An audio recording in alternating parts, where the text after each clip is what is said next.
I did it, guys. I finally read Six of Crows, and I got bad news. Hey everybody, my name's Kat. Welcome back to another one of my booktube videos. Today I'm going to... Walt is here with us as usual, so just disregard that. So today, as you may have guessed by the title and what I just said a minute ago, I'm going to be discussing Six of Crows and my thoughts because I just now read it. I know. I've held off for too long. So to address the elephant in the room, I feel like Six of Crows is everybody in the world's favorite fantasy series. It's a duology, so I guess it's still a series. Favorite fantasy series. They never stop talking about how much they love it, how it's the greatest thing that's ever happened to them, basically. But I had some different thoughts. First, I'm gonna go ahead and insert some clips of when I was reading it, because I was gonna do a reading vlog, but I didn't actually end up doing really a reading vlog. It was kind of just like a few clips of me reading and some thoughts as I went through it and read it. Somebody's literally coming. Why am I doing this in my school parking lot? Coast is clear. I've been sitting in my car because I'm like between classes right now, and I went to Half Price Books and I got Six of Crows. So I've been reading this. I'm exactly 58 pages in. And so far this book kind of sucks.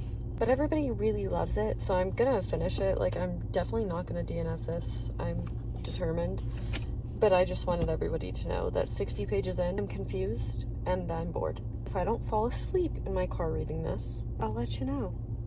I wanted to give a little bit of an update about Six of Crows because I'm pretty sure last time I talked, I said I was pretty bored. I'm on page, around like page 150. I'm still pretty bored. I don't know. I am not seeing the hype so far, but I'm really hoping that I'm gonna get to that point because, like, the story seems like set up to be really good. Like, I like the idea of it a lot. I think I'm just not there yet. Like, so far, it's a well-written book and I'm like enjoying it. I think I just have such high expectations for it that I'm a little confused at this point, but we'll see.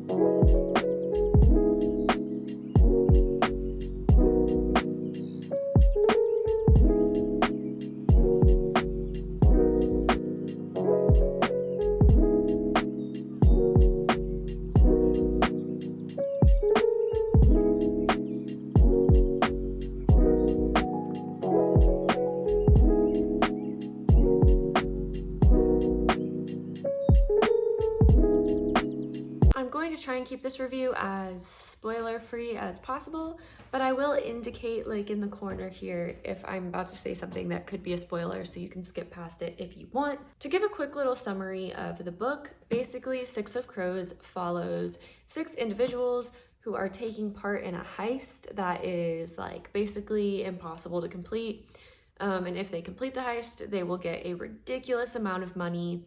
But all of these characters have their own like abilities or their own special talents, and they're all kind of criminals in some way or another. So it definitely plays on the idea of like who is the good guy, because all of them are not necessarily good guys, but they're the ones you want to root for. I also was originally going to annotate this book. I don't always annotate books, but I thought I'd give it a try because I expected to love this book, but I kind of gave up. I did really enjoy the character development that went on in this book, but it took me a long time to understand what was even happening because personally, I feel like the world building was a little lackluster. It was a little bit difficult to understand. It wasn't really explained very fluidly. I don't know if you're supposed to read other books that Leigh Bardugo has written previously to get an idea of, I think the Grishaverse is what it's called, to get an idea of the Grishaverse, because I had kind of a hard time understanding what was going on. I had to take a lot of notes on my phone just to keep track of what was going on at certain points in the book. So the book does have parts to it. So I would say the first two and a half parts of this book, I would give like a 2 stars. I know. I was pushing myself to read this. I wanted to DNF this so bad, but I knew that there must be something because everybody loves it so much. So with that being said, the last half of the book, I would give like a 4 stars because I really enjoyed the action. I think that reading this book has also taught me a lot about what kind of reading, what my reading style is and what kind of books I tend to enjoy, because I do find myself not always loving books that a lot of other people really, really love. I think that dialogue heavy books are more challenging for me to get into. I think that I really like plot driven as opposed to character driven. I love a well-developed character and I love a set of characters, like a group, like A Court of Thorns and Roses, that whole series I loved, Crescent City I loved, and those both deal with some decent amounts of heavy dialogue. I think I really like the action scenes because when I got to the action scenes in Six of Crows, I loved them and I thought they were really well done, really interesting. I also really loved A Court of Mist and Fury, the third A Court of Thorns and Roses book, which is one that people typically don't love as much because it's the one that involves war. And I found that whole political space and the battle scenes extremely entertaining, and those were the parts that get me hooked. So I think this book has kind of just shown me that I need to pay more attention when taking a book recommendation. I think if you really like something more dialogue heavy, character driven, you're really into like found family and things like that, I think you will love this book. I do plan on rereading it soon because I think that if I read it again and I had a better understanding of the Grishaverse, I would enjoy the first half of the book a lot more because I would not spend so much time just being confused. My overall rating for this book though was a 4 stars because I think it has a lot of potential for me if I read it again, and because I can objectively see why so many people love this book. It's just not, I guess, my exact cup of tea. I'm also going to link my Goodreads because I haven't done that previously, and maybe I'll include a picture of my review, like my Goodreads review for this. That way I feel like you guys can get a better idea of what kind of books I give 5 stars, what kind of books I give 3 stars, and see what my reading style is, because I feel like that means I can recommend books to you guys better if you understand what I'm going to be recommending you. To all my Six of Crows stans, should I read Crooked Kingdom?